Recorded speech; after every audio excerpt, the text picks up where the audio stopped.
The intake row says HR software. Two suppliers share that label. One holds payslips behind a login. The other can provision accounts, join the corporate identity provider, and run jobs with privileged service credentials. The label is the same.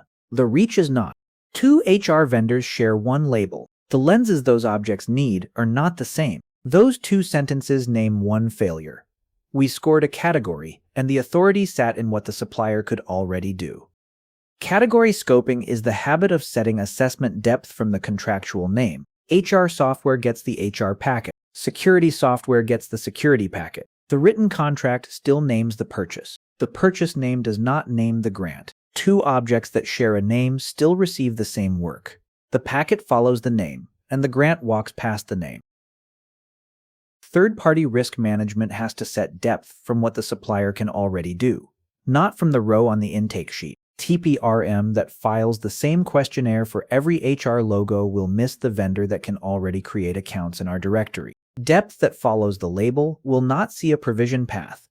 The label is not the blast radius. Two objects can share a category and not share a reach. We have to hold the lenses against each object, not against the folder title. Category scoping hides that difference. Reach is what the object can already do. Both vendors arrived as HR software. The intake sheet used one box. Procurement used one packet. The written contract on each side still says the same category. The two objects do not do the same work. One stores a view of pay. The other can already act as us in systems that never printed HR on the door. The intake sheet did not ask what each object could already do. The packet followed the label. The first vendor is a self-contained SaaS. Employees log in to view payslips. The records sit in that application. The path is data flow. Payroll files enter, payslips leave, and the session ends at that login. This vendor does not join the identity provider. This vendor does not create an account in a downstream system. The blast radius is contained to the records that application already holds. That path still needs a score. It is not the same path as a provisioner. The second vendor also arrived as HR software. It integrates with the corporate identity provider. It provisions accounts across downstream systems. It runs automation with privileged service credentials. A provisioned account is already a login that exists because this supplier created it. A privileged service credential is already a machine acting when no person is at the keyboard. That is not a payslip viewer with a larger logo. That is delegated authority that already reaches past the HR label. The written contract still says HR software. The grants already say identity, software, and a path into systems we staff. A lens is an operational tool. We hold it against an object and ask what that object can already do. Data flow asks which records move. Identity asks which sessions can be opened or created. Software asks which code or job we will accept. Transitive dependency asks which fourth party already sits on the path. The lens does not care what the intake row printed. Hold the data flow lens on the first vendor. Employees view payslips. Payroll files enter that SaaS.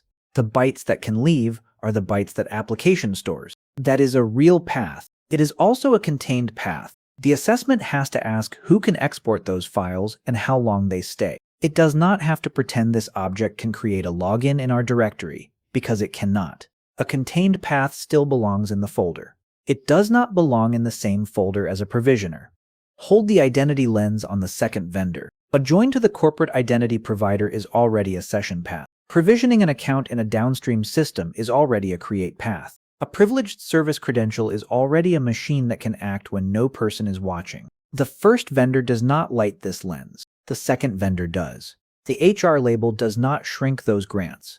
The identity lens names them. We have to score the join, the create path, and the service credential as identity work. Hold the software lens on the same second vendor. Automation that runs with privileged service credentials is code we already agreed to accept. A job that can create, disable, or move an account is a signed act in our environment. The first vendor does not hold that job. The second vendor does. Software depth belongs on the object that can run the job, not on every logo in the HR column.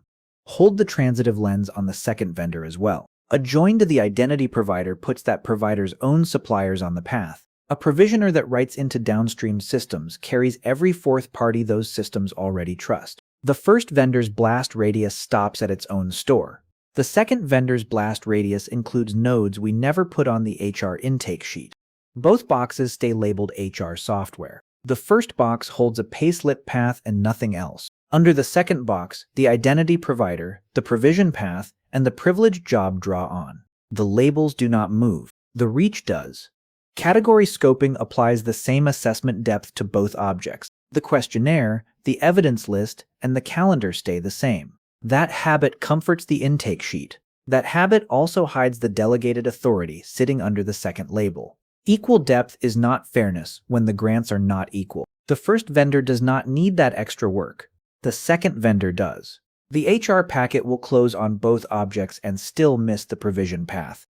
Assessment depth is the work we do because of what the supplier can already do. Lens scoping sets that depth from the grants, not from the contractual name. A payslip viewer earns a data flow packet. A provisioner that holds privileged service credentials earns identity work, software work, and a map of the fourth parties on that path. The contractual name can stay HR. The work cannot stay HR. We set the work after we name the grants. Blast radius is how far a compromise can travel once the grant is used. On the first vendor, the travel stops at the payslip store. On the second vendor, the travel can open a session, create an account, and run a privileged job in systems that never printed HR on their own door. We do not get to call those two radii the same because the purchase order used one word. Travel is the score. The category is not. A session, an account, and a privileged job are three different travels. The HR row counts them as one purchase.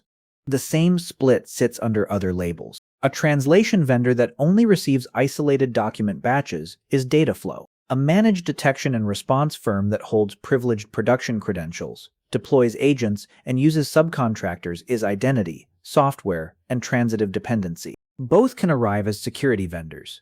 MDR does not share a depth with a batch of files. The grants still set the depth. The written contract still has a job. It names the firm, the service, and the notice we are owed when access changes. The contract document cannot set depth by itself. Notice of a new identity provider join is a new assessment, not a courtesy line. Depth is set when we name the identity provider join, the provision path, and the privileged job, and we write those names into the evidence we demand. We can keep the written contract. We cannot let it choose the packet.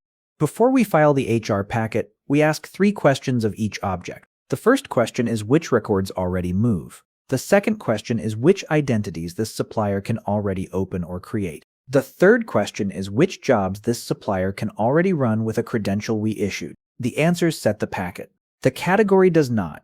Evidence for the second vendor is an enrollment list, a provision log, and a list of service credentials, not a policy sentence that repeats the HR label. The first vendor answers those questions with a data flow packet. The second vendor answers with a deeper folder.